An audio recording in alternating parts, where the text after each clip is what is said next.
Hi everyone, welcome to another session of Plytix Live. My name is Hadassah and I'm part of the marketing team. I'll be your host through today's session. 2025 was a big year. We learned so much, not only about our product, our core strategy, our partnerships with other platforms, but also about how the e-commerce space keeps evolving. So we're really excited to share it all with you today. I know you're joining us from different time zones, so wherever you're joining us from, welcome. We're thankful that you're here. What we'll cover today. We'll start looking into our biggest releases from the past year, a few highlights of the biggest updates and how they can help you in your day-to-day workflow. We'll then jump into a few insights from our VP of Product Fit about how your feedback helps shape these developments and what's coming next for our strategy. We'll also dive into our partnerships program. We'll talk about what it means, how it can help you consolidate your tech stack, and then some events and resources to keep looking out for. We'll then take a step back and look at how e-commerce has been changing. We'll introduce our commerce benchmark reports with our CEO, what we like to call our napkins, and you'll find out why. Then we'll end taking a sneak peek at the roadmap for this year so you can know what to expect and look forward to. We'll end our session with a live Q&A to get to your questions. We'll have a live chat running through the whole session, and my colleague here, Jessie, will be moderating it throughout the session, so feel free to ask your questions in the chat. Let's get started. So let's take a look back into 2025. One of the biggest things that we wanted to focus on was to keep improving your user experience. Now, the product overview takes a big part of it because it's a first page that you open when you open Plytix. And it's full of big features. So we wanted to make sure that it was as frictionless and user intuitive as possible. Throughout last year, we kept launching some improvements in a way to help you better view your products, like grouped variants and subvariants, better edits, new filters. But we actually wanted to take that into a new step, introducing the new product overview experience. We've actually just launched the new side menu so that you can jump between tabs without disrupting your workflow and better accommodate for new features. We've also recently launched the new product overview table in beta, so we have a few users already testing it right now before we launch it to everyone. This new product overview has an overall improved experience, better filters, better ways to manage your products, improved edits, both in sell and in bulk, so that the way you manage your products is as intuitive and as frictionless as possible. Of course, we wanted to keep improving the way you manage information across your products and the way you organize them. So before this, you could already apply variants to your products in Plytix, but we've added a new third level variant level. So now instead of managing 2 levels, you can actually manage 3 so that you can better organize all your products to accommodate your own hierarchy. And not only that, you can actually manage how information is shared across your variants, whether you want to share them from your parents across level 3 or from level 2 across your subvariants, just to automate that process of managing shared attribute values across all your products. Speaking of automations, we've also expanded our formulas. Now, a lot of you were asking for us to expand formulas outside of your outputs, your channels and brand portals. So we turned formulas into a new attribute type. This way, you can actually manage it in the product overview in your products like any other attribute. And not only that, we've also added new operations. We've added comments to better manage those more complex operations. And the best thing is that we implemented a new AI formula assistant right in your formulas, which allows you to generate operations using natural language with AI. This way, you don't need to learn our whole documentation to generate the formulas that you need. Still on the topic of automations, a big feature that we launched was the AI bulk edit. You could already edit products with AI individually, but of course, we wanted to expand that so that you could edit your products in bulk with AI. So we've launched this AI bulk edit in Plytix, and it's not the same as using AI in other tools. Here's why. AI in Plytix is built in right in the context of your products. This means you can generate content in bulk for your products without having to export and re-import results. You can reference your own attributes so it actually knows content about your products.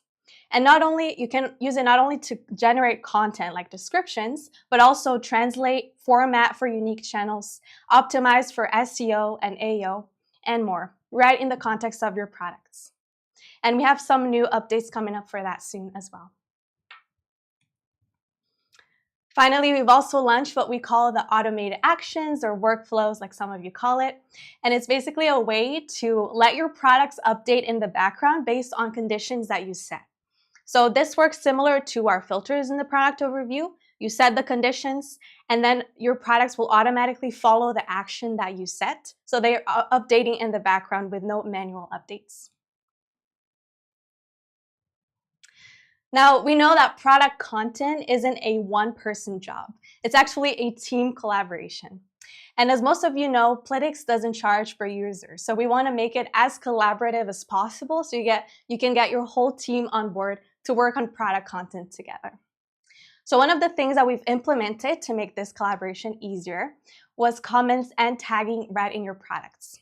Now, in the product detail, you'll see a chat box on the side where you can send messages to your team, tag teammates, remind people of tasks, and leave any comments about your products right in the context of your content. This is better so that you don't need to be switching between messaging apps just to talk about things about your products. It's all in the same workspace. Still on the topic of collaboration, we've actually expanded what we call the changelog into a versions tab in your product details. So now you already could see some changes that apply to your products, but we've expanded it to accommodate more changes so there's more visibility to what changed, who changed, when it was changed. And you can actually filter it by user and element changed for better visibility. And you can export all those versions for your own reference to create your own audit log. Now, we didn't only implement this in the product overview, in the product detail. You can actually see it in the product overview as well. We've implemented new user filters for better visibility into who changed what, so you can quickly filter through that in the product overview as well. Now, once your content is complete, it needs to be shared across your sales channels. So we've been working hard to implement several new channel templates last year. We actually launched over 10 new channel templates for e-commerce platforms, shopping search engines, marketplaces, feed management tools. And this is meant to simplify the process of mapping your template fields with your Plytix attributes without having to manually upload that template. In fact, the most recent template we've launched was the ChatGPT template, which helps you better structure your data for AI searches. And we'll talk more about getting recommended by AI later on in this session, but this is one actionable step towards it. Now, this is also something based on your feedback, product data sheets. We already could create PDFs in Plytix, but this is a better improved version of it. Not only because of the drag and drop designer, where you can literally choose the elements you want, drag and drop them in the right order, and then apply your own branding. But instead of manually exporting the PDF every time something changes, this PDF auto updates on its own. So simply share a live URL, and whenever something changes in your product content, it will be automatically reflected in that PDF. So it's much easier to manage. Of course, we want to keep improving our connectors. So Shopify was something that we continue wanting to improve. And so we launched the Shopify Markets feature in Plytix, which allows you to expand the markets that you sell on straight from Plytix. Now you can add and remove products from specific catalogs, send custom translations, and even use our AI to translate products automatically, and customize meta fields for each market. This is meant to simplify the process to expand your sales wherever your customers are. And if you're not using Shopify with Plytix yet, we encourage you to check out our Magic Importer, which brings all your product content straight from Shopify straight into Plytix. All your products, variants, attributes, categories, or assets, and it structures your Plytix account for you. So you can start managing all that product content straight from Plytix and sync it back to Shopify easily. Now, there are a lot more highlights that I could jump into, but I was actually interested in hearing from the perspective of our VP of Product Fit. I sat down with him a few weeks ago to talk about last year's highlights and his insights into it and what our strategy will be for next year. So let's hear from Fit. We've already covered a lot of the big features that we've released this past year, but I want to hear from your perspective. What do you think was the biggest win that we launched for our customers this past year? If I have to pick one, I can say maybe because of the impact on the strategy, our AI feature. Because it started really small, with just a small improvement where we tried to solve very specific use cases, translations, building descriptions with AI. But very soon we realized the huge potential that we have here. Just to give you a short overview, we are working right now on the intersection between AI and automations, being able to trigger AI operations at a scale with these automations. So you can just imagine. Wow. So I'm curious to hear, was there any specific feedback that helped shape these developments, or even thinking of this feature in any way? We are talking to our customers at every step of the product development lifecycle, not just talking or asking about the solution space, feature request. Also, we start working with them when we think about the problem space, when we want to understand, okay, what are the frictions, the problems, the issues that they are having. Those conversations are really critical. I remember one from Gaby Bernal from Tonturi, and I was talking to him about AI, and he realized something really important. He told us, have you thought, guys, about the possibility to use AI with automations? And that's exactly what I mentioned before. Gaby was the one telling us about this. You brought it up. That's amazing. Now, we've covered the big things that we've released this last year, but looking into 2026, what do you think is the biggest opportunity that we have of improving the user experience in our product? Well, I can tell you something that we are currently improving. Is the part of the product where our customers, where you guys are spending the most of your time, that is the product overview. We have many frictions there. And what we want to do is reduce the amount of work that you need to put just to bring your products, edit your products, ship your products with a system as simple and frictionless as possible. This is why we are building a new version of the product overview with a more modern look and feel, with many features that you've been requesting for years, like tab views, improved filters, other features that will help them to work on the product overview. Wow. Now, I want to take a step back, and to wrap up our conversation, I'm interested in the more high-level overview. If you had to sum up our product strategy for this upcoming year, how would you describe it? I like this question. And how I usually answer to this question is by traveling to the future, going to December next year, December 26. What's changing in December 26 in Plytix? So basically, we change at this moment from just being a database for product information. We are transforming ourselves into an intelligent tool able to craft the best possible content on autopilot that will drive more sales. It has to do with many things that I've been mentioning, but putting all the things together, we will build this system that will help them to generate the content, clean the content, ship the products in the right moment to the right channels on autopilot. Wow. So not only did we work on improving our products last year, but we also wanted to improve our partnerships program to help you consolidate your tech stack. So I sat down with our director of partnerships, Trevor, so that he could walk us through what the partnerships program is, what is coming up next, and a few resources to help you guys out. So let's hear from Trevor.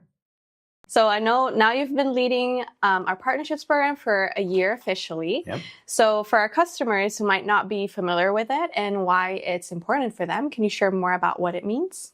Yeah, definitely. So I would say we have really kind of three main partnership categories I could say they fall into. One of them being implementation partners that are really PIM specialists, and they help our businesses when they're getting started with Plytix or starting with PIM for the first time to model what kind of data structure they need, work with their taxonomies, enrich their product information, and get that into Plytix. So really helping them with the setup, but also they're helping some of our businesses and our customers that have been using Plytix for a while optimize their account and make sure they're utilizing the platform. So, and then we've got agency partners that service in a whole variety of different ways, from optimizing your digital marketing performances to migrating to new web shops and e-commerce platforms to, maybe even adopting an e-commerce for the first time.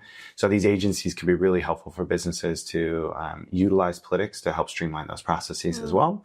And then finally, we have our tech partners, which are other SaaS tools that, like I said, are like-minded. They share our principles of, customer first mentality, easy to use platform, transparent pricing. So we really try to align ourselves with similar software tools that fill in gaps that, go beyond what our tool is meant to do. And so we've been, spending this year kind of building that, and that's what we're going to continue. So I know you talk to partners every day. Yeah. So I'm curious to hear about what are some challenges that you've seen that companies in general face, and even some e-commerce trends that you think companies should be paying attention to. Yeah, definitely. I mean, I would say, what I've seen from the agencies and partners that I've been talking to, and then customers that I've talked to this year is growth hasn't been quite what a lot of businesses were hoping for and expecting. And so one of the things that they're trying to understand is like, okay, going into next year, what can they do better? AI, of course, is on everyone's mind, and everyone's trying to understand how they can utilize AI to improve their businesses. And so they're doing stuff similar to what we're doing. Like, for example, when you use AI in your day-to-day, what's the goal for using the AI? To save time primarily. Yeah, to do things faster. Do what you're doing currently, but more efficiently. Yeah. And that's exactly what the businesses, the e-commerce businesses that we work with are doing right now. So they're recognizing that AI can help them do things more efficiently. And so they're trying to find tools to optimize their current workflows and streamline their current processes. Using AI, using tools that specialize in AI, so that they can do more with what they currently have. AI is in the forefront of everyone's minds right now. So it's definitely an important shift in how businesses think, not only about their internal workflows, like you mentioned, trying to make workflows more efficient, optimizing everything, but even thinking of how they sell their products. Because I know a big shift was in how we expect growth to happen. In the past, businesses spend so much money on ads, and ads equals growth, so that you could gain more visibility in those traditional search engines. But now even buyers' behavior has been changing in how they search for those products. So more ad spend doesn't necessarily equal growth anymore.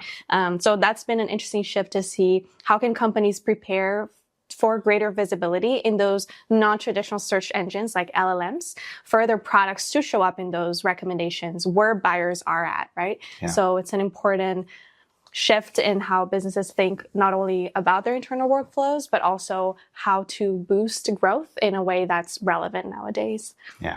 Absolutely. I mean, that's something that we're calling content-led growth here at Plytix. And that's exactly what we're seeing businesses need to utilize AI to help with. Because at the end of the day, this new trend in the way people are discovering products and buying products, in order to stand out as a brand, it requires so much content. And that content, it's got to be optimized for everywhere you're selling, whether it's, optimizing it for the LLMs or for the end buyer, optimizing it for different markets that you're selling in.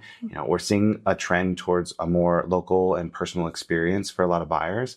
And so in order for the brand to really get behind that and take advantage of that, they need content. And so we're seeing that, tools like Plytix that can help businesses manage all that content are really kind of finding a place with this advent of AI, making that content so important. Now, thinking about this upcoming year, are there any new partnership opportunities that you're particularly excited about? Yeah, so we're definitely going to continue to do a lot of what we've been doing for the last year with our implementation partners and Shopify agencies, and we're going to continue to grow and expand with them. But one kind of thing that we haven't been doing so far, at least not actively, that I'm really excited to focus on in the year ahead, is working more with performance marketing agencies. Agencies that really specialize in optimizing your performance on Google Shopping or optimizing the conversion of your checkout. What we want to do is help these agencies better facilitate growth for their customers by using Plytix. We know we can help them streamline that process. So we're excited to work with these agencies to help their customers. And in turn, having that connection with those agencies, offering that to our customers so that they can take advantage of some of these performance marketing agencies that can really help them grow as well. So to wrap up our conversation here today, I know that events are a big part of our partnerships program too. So where can people expect to find Plytix this coming year? Yeah, definitely. Events are an amazing way for us to get to know and meet in person our partners and our agencies, but also our customers as well. It's a great way to bring everybody together and make those connections in person. And this last year, we took a little bit of a different strategy in the sense that we were more focused on small local events, working with some of our specific agencies and their communities and going and meeting them in these different locations throughout North America and Europe. But we're going to make a bit of a shift this year and go all in on one event. So in June, we'll be in Barcelona for Shop Talk Europe. Wow, exciting. So we'll have a big booth. We're going to do some pretty extraordinary stuff. So if anybody is going to be at the event, please come and see us. We would love to see you and chat with you. But yeah, we're really getting excited for June. Yes, big things to look for. If you're interested in learning more about partnerships, you can check out the partnerships page on our website to find a full list of all the partners we work with and find one that matches your use case and needs. Or you can also reach out to your account manager for more information.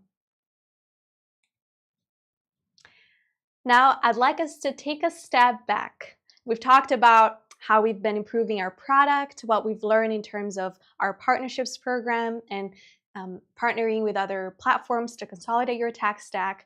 But another highlight of 2025 was what we learned in e-commerce. So I'd like to introduce us the 2026 Commerce Napkin Reports. We're happy to launch these new benchmark reports across 5 different verticals that encompass all different industries. And this is meant to be a report, like a benchmark report, where you can find yourself and see what the average metrics look like for your company. Now, I sat down with our CEO, Morten, a few days ago, and he will be sharing more about what the napkin reports are, why they are called that, what metrics are included, and what stood out to us so you can learn something new about your own vertical. Let's hear from him. All right, fantastic. So let's talk about napkins. All right, napkins. So I know you and a small task force here at Plytix were working on developing this market research, and that now you want to publish it and call it the Napkin Reports. Tell me more about that. Yeah, so first of all, for some, the word napkin might seems a bit off. And to be fair, like it's completely stolen. So I followed this investor, like venture capital investor from Germany called Christoph Jans. So he started in 2016 publishing something he called the B2B SaaS napkin. So basically, it was a real napkin. He was just sitting in a coffee shop and he was trying to make it easy for him and his team to know how to evaluate B2B SaaS. So he came up with this matrix. These are the main metrics to follow. And if you are in Series A, Series B, you should have these metrics more or less. But it became very popular because he then got a peer reviewed by all the other VCs. And so every year, everybody's waiting for 0.9, that's his company, to release a new napkin. So yeah, you're right. We were actually going through some very intense market research ourselves.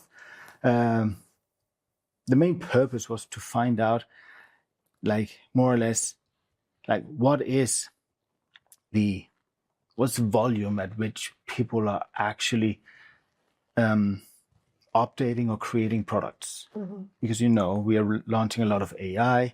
So we wanted to get a feel of, like, what is the requirement in terms of AI for, updating and creating products. That led to us doing some market research on, how many products do people actually launch? How many products do they update? Which then further proliferated that market research into different verticals and whatnot. And before we knew it, it was just escalating out of proportion. And in order for us to keep it in a format that was easy for us to digest, we boiled it down to some very tangible metrics that could all fit on a napkin. And we've had a lot of fun doing this research. So I think now that we are releasing it to the world, our own internal research, I think something we're going to do every year, like the NPI napkin. So I actually checked all the stats gathered in those different spreadsheets that we had, all the data that was analyzed, and there was really good content there. So I'm curious as to how you came about picking those specific metrics for the napkin reports. Yeah, well, first of all, as you know, there's a lot of content, and poor soul for going through all of that. But ultimately, we wanted something that could fit a napkin, basically. But also, we believe that less is more. And while we use almost all of that data in that research internally, not all of it might be relevant for brands out there. So we try to be very selective on focusing on what we believe are the most important metrics to benchmark against and to act on. So we've basically divided the metrics into 3 different categories. So we have category number 1, which is all about revenue and growth and sales. Category number 2, which is probably my favorite category, which is all about, like, the velocity of how many new products are being introduced to market every year. And the last category is all about, your online presence. It's all about discoverability. It's all about how well does your products fare when it comes to being found online and so on. And are there any specific metrics within those categories that stood out to you? Yeah, well, some stood out to me in terms of what our research revealed. But I think one of the metrics that I really like, that I never thought about before, is the vitality index, which is how much of their sales are generated from new products, which is something I would never have thought of, but something that our research revealed, that some of the high-performing brands, they're obsessed with this metric. Yeah, because more products doesn't actually equal more growth necessarily. No. Again, our research revealed that it depends on the market. If you're in a bullish market where everything's going great, then sometimes there's a correlation between just shipping more, like launching more products equals more growth. But we're in a very uncertain market right now. So what we're seeing is actually the catalog is stagnant. Like the growth of the catalog is actually stagnant or declining in many verticals and segments. Yeah. And I know you mentioned that those trends may vary by market, but they also vary by industry or vertical, like we call it, of course. So tell me more about how we segmented those verticals in our reports. Yeah, but see, that is where, once we started this whole market research, we realized that we opened Pandora's box. Because it's not only about, hey, how many products do people launch? It's also about, as we said, what vertical. But even further than that, it's also, are we talking about like a massive international like global brand, or we're talking about a little boutique. So we had to do 2-dimensional segmentation. On one hand, we had to divide them into what we call velocity verticals. All possible verticals into what we define as velocity verticals. And there's like 4 or 5 of them, if I'm not mistaken. Yep. But that's not enough, because there's a big difference between being a D2C sneaker brand from Valencia and then being Nike, for example. So we also had to do some segmentation into, the catalog size. So apart from segmenting into different verticals, we also had to segment into, the size of the company. And we don't believe that size of the company should be measured in terms of employees, because that's not relevant for this report. So we segmented it into catalog size. So we have what we consider small brands, like anywhere from 1 to 1,000 products, and then from 1,000 to 10,000 and so on and so forth. So the idea of these napkins is that companies should be able to just pick up a napkin that corresponds to their, to the vertical, and then find themselves saying, hey, listen, I have around 5,000 SKUs, so I should be looking at this column, and then for each of the metric, you should be able to see the bracket of where you should be, what is considered good, what is considered bad as a benchmark. It's kind of a quick snapshot of their own company health in a way. Yeah, it's a benchmark napkin, basically. Yeah. Considering all these metrics and all that data, how can our customers or everyone really checking that report trust that it's reliable data? Where did we get it from? Yeah, so first of all, the entire market research is based on interviews with more than 800 customers, only from last year. So we've taken any meeting, any interview we've had, either with prospects or existing customers, and to use this, to collect this information. And even if we didn't have, statistical significance in a certain vertical, we will go out and get that by simply calling companies, up for an interview. So all this data is based on, more than 800, interviews with more than 800 companies, all representing different parts of the verticals. But further than that, all this data has been peer reviewed, through our friends in Gartner and in G2 Crowd as well. We've had some context there who's been going through the data, just to double check if they're seeing similar trends. We've even had some of our friends in other, PIM companies who's working more on the enterprise scale to look over the data, to peer review it. And so I think the validity of the market research is pretty solid. So it was not enough for us to just collect the data and analyze it. We want to make sure that it was properly peer reviewed, and we did our due diligence. So I would say that based on the mathematical,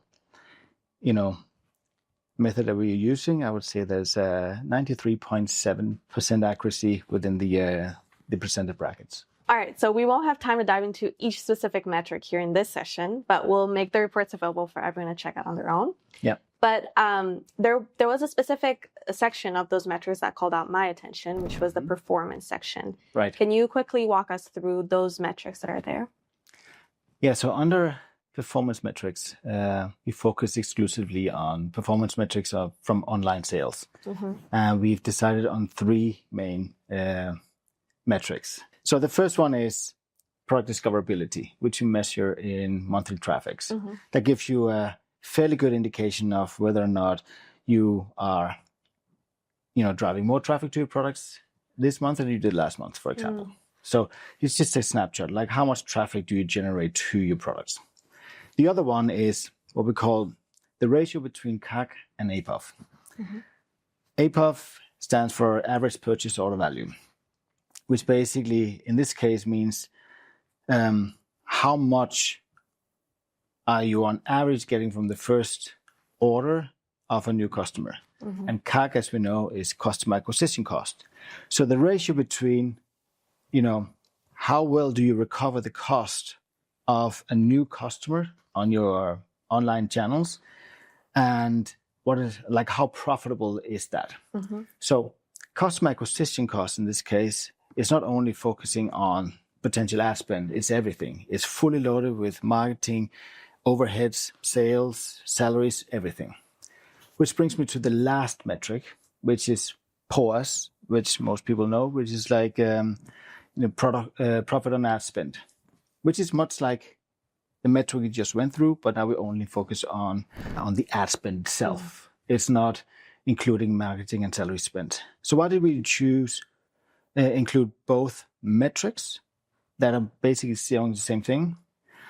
We did it because we assume that with AI, things are going to be more efficient. We're going to be able to automate a lot of processes. So if we just look at one metric like CAC APOF, the ratio, and we see that remains, that keeps dropping, it could be that the place to save money is not on headcount, it might be on ad spend. Therefore, we need the two metrics because the POAS, because what we're also seeing is paid channels are increasing. Like you're paying more per clicks, you're paying more per conversion. So for us, it was important to look overall, holistically, at these three metrics. Are you driving more traffic to your products? Is that traffic profitable?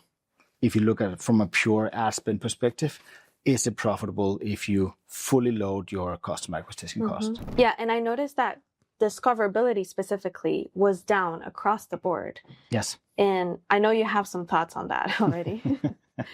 Yeah, well, we did find some outliers, to be fair. And it was funny because we typically saw a lot of outliers regardless of the verticals, in the segments where we have like 0 to 1,000 SKUs. Here we saw that oftentimes the product discoverability was either increasing or not in a free fall like we saw in many of the other segments, which I found very interesting. And I think it's because, the game has for a long time been, about occupying real estate online. And like whether you pay to play through organic efforts or paid efforts, it's about capturing that prime real estate above the fold, whether you are on a marketplace, meta search engine, or on a search engine in general.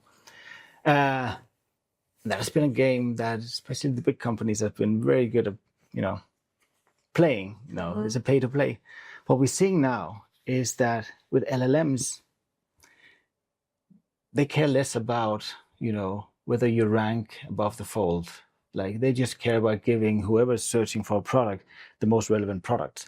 So what we're seeing now is that especially the small companies who cannot pay the premium price for premium real estate, they actually get better discoverability than they did before, because as long as they work on their content in order to make it relevant, the consumers will find their products a lot easier than they could in the past. So that was something that gave me a little bit of hope that I found very interesting. Yeah. Well, so, what's the key takeaway then? Should we just assume that smaller companies will fare better? Can companies across the board prepare better to be discovered by LLMs instead of spending on ad spend? So I think it's not that small companies are going to fare better. Like let's assume that everybody have access to the same technology. Yeah. Everybody knows how to optimize your product content. So I think it's more a matter of beforehand, you and I were lazy. We would never go to page 2 or 3 in order to find the right product. Whatever was there on page 1 must be the best product, which isn't necessarily always the case. So let's say that we have like a Nike and a small D2C brand in Spain, both doing the same work on the product, content, both have really good product. Like just 10 years ago, you could rest assured that 95% of the sale will go to Nike because of them occupying the prime real estate. But now it might be that 30% of the people exploring products might be better off with the Spanish D2C brand, but they would never get exposed to it. And now they do. So it's not about smaller companies are now better. It's more for us consumers. We get better exposure to the products we otherwise wouldn't. But the game is the same. Everybody have access to the same tools. It's just now, especially LLMs, are doing a lot of the discoverability for us. So yeah, the playbook is the same as we talked about last time. It's all about, optimizing your product content, not for LLMs, but for your customers. Yeah. One thing I noticed within that performance metric specifically, and talking about discoverability, going off of that, is that discoverability was low across the board, but there were some outliers specifically that we studied. Now, we didn't include them in our main analysis because they skewed our data a little bit, but we did analyze them. And why is it that they fared better in discoverability and growth? Is it because they were optimizing for their customers, like you said? Yeah, so good question. So you found that part here. It is true that there were a specific group of companies that we've analyzed that completely messed up our data, because where we saw that on almost all metrics we were stagnant or declining, and then there was these few customers in every vertical that were just like growing like crazy on all metrics. So for the purpose of the napkin, we've excluded them, but we haven't forgotten about it. We actually went in and studied them to see what are these guys doing differently. And it turns out, yes, of course, they're optimizing for their customers, but they do something, beyond that as well. Like, these are the guys who are, systematically, working with their content and deploying something that we now call a content-led growth strategy, which is not just about having, a tone of voice guidelines or using ChatGPT. This is a whole strategy with a connected tech stack, where companies have taken their whole content game to the next level. And we found that very, very interesting. So interesting that even now that the research part is over, we've decided to keep that task force and now go all in on this new concept that we've discovered, which is content-led growth, on how companies can, if deployed correctly, can grow without necessarily increasing their ad spend. How can you deploy, content-led growth strategy, so you, even with your modest tech stack and without being Apple, you can actually act like it. And we already have a lot of good content on that, but we are developing playbooks. We are developing new academy, and our entire platform and our product roadmap is now going to revolve around how we can enable every company to do this content-led growth. It's quite exciting. Yeah. We hope you're able to get a sneak peek into our reports and are as excited as we are to learn more about all these different metrics for your own vertical. Now, our first report is already available on our website. It is linked down here on the description of this video for the softline vertical. We will be launching the reports for the other verticals in the upcoming few days. So check out our social media for more updates on that. We'll also send out an update via email so that you're aware of it. Well, my colleague Jesse has also pasted the link for the report in the chat, so you can check it out there directly. All right, now that we've covered everything that we went through in 2025, what we learned, how we are expanding in our product, in our partnerships, even in our understanding of e-commerce, I want to dive into what we're building next for 2026 and how this will help you in your day-to-day e-commerce work. There are three main things that we are doubling down on. So first of all, we want to help you keep your product data accurate, centralized, synced everywhere so that you trust that your data is accurate and reliable. But we also want to make it easier to create channel-ready content, like optimize that data to optimize it for different channels at scale without manual effort. And then beyond that, we not only want to help you generate content and optimize it, but we want these feeds to perform better wherever you sell. So let's talk about keeping product data accurate and synced everywhere. We know that outdated data is actually much more costly than we realize. And when you're managing different sources and your data is in different systems, when it's conflicted in one system, it might be affecting your other tech stack as well. So we want to make sure that when you're updating your actual data, you don't have to rely on manual fixes and make that experience as frictionless as possible. So what we're launching for that. First of all, we're improving the product experience. As I mentioned, we just launched the new product overview experience, and we're going to keep improving it with better filters, views that match your customization better than what we have today, and a better product detail so that the experience matches the one in our product overview. We also will expand our versions history to allow you to have the opportunity to revert changes for better error management and visibility there.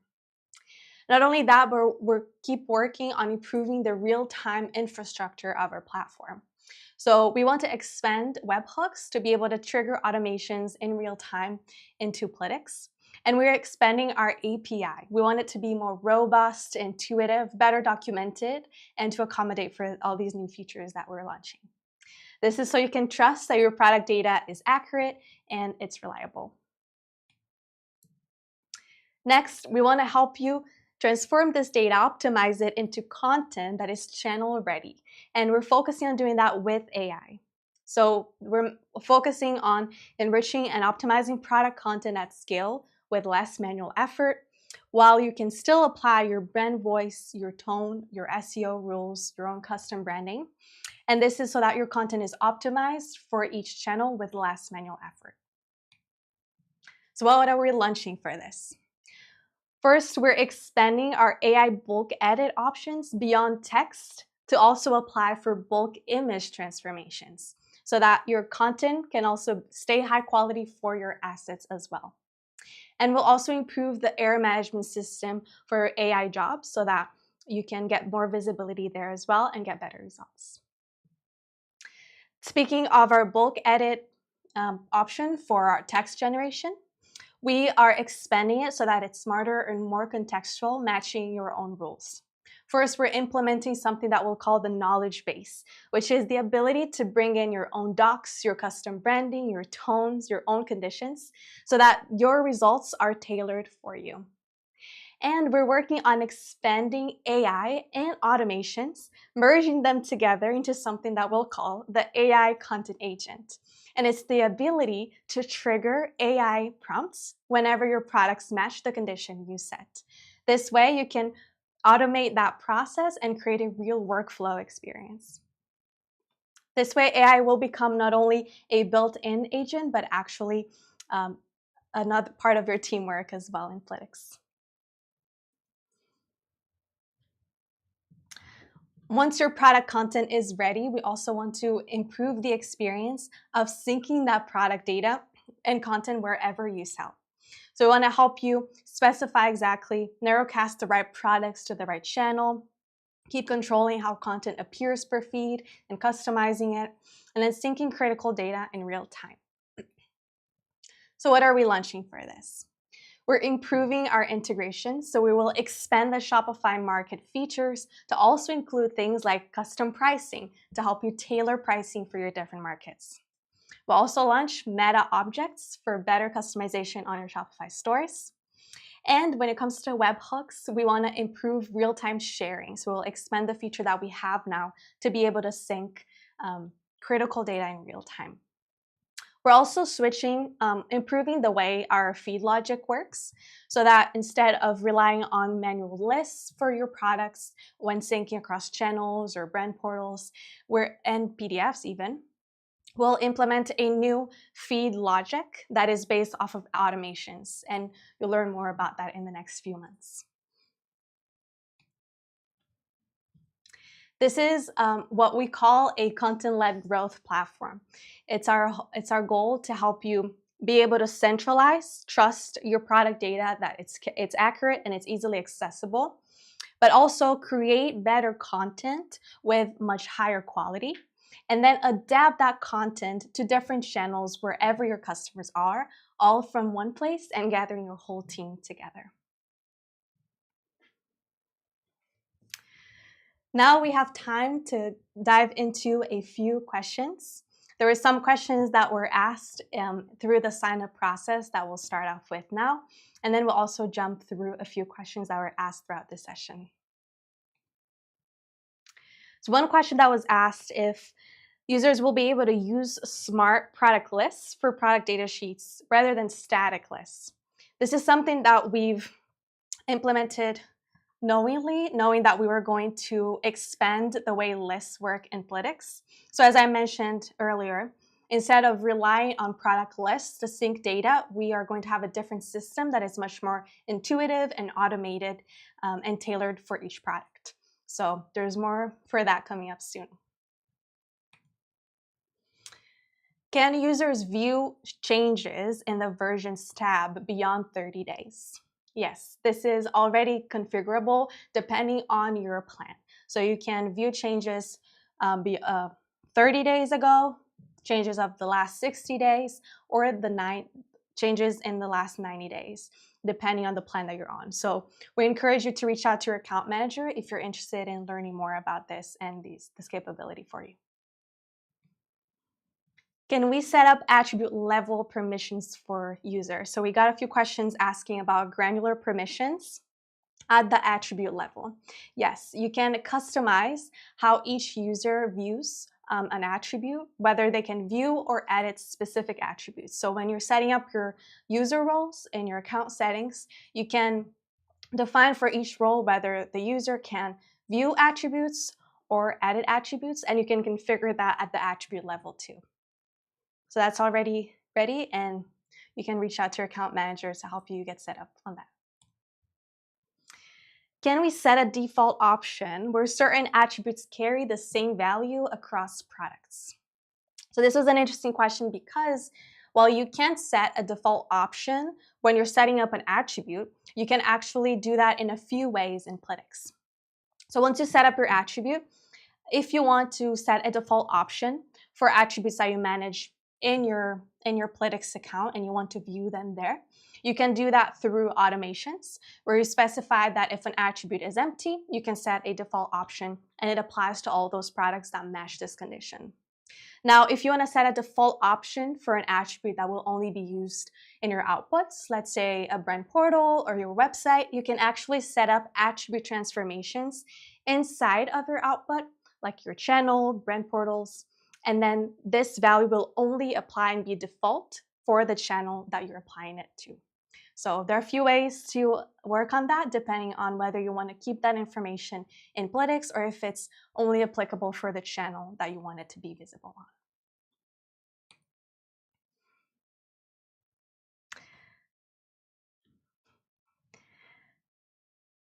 All right, now we do have a couple of questions to go through from the chat as well that we'd like to highlight too.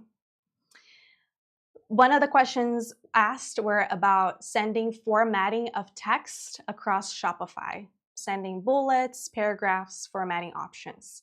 This is something you can already do in Plytix using rich text meta fields, which allows you to sync text with basic formatting like the ones mentioned here. So good news, you can do that. Another comment was about accessing media attributes in formulas and how that can be a limitation. Now, we've mentioned formula attributes earlier. That's a way to automate attribute values based on the operation that you create. It's true that you can't access media attributes in a formula attribute, but we recommend using automations depending on your specific use case. In automations, you can reference your media attributes and the conditions that you set. So we encourage you to check that out depending on your use case.